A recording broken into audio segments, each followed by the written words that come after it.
দর্শক ভাইরা ভিতরে বসে আছেন, কেউ মোবাইলে ফ্ল্যাশ লাইট জ্বালাবেন না, ভূতের গায়ে কেউ হাত দেবেন। ভূতের গায়ে হাত দিলে ভূত কিন্তু খেয়ে ফেলবে।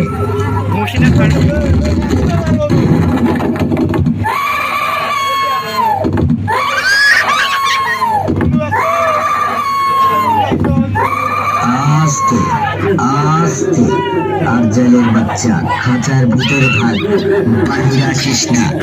পেটনির বাচ্চা পেটনি, মানুষ খেয়ে ফেলিস না।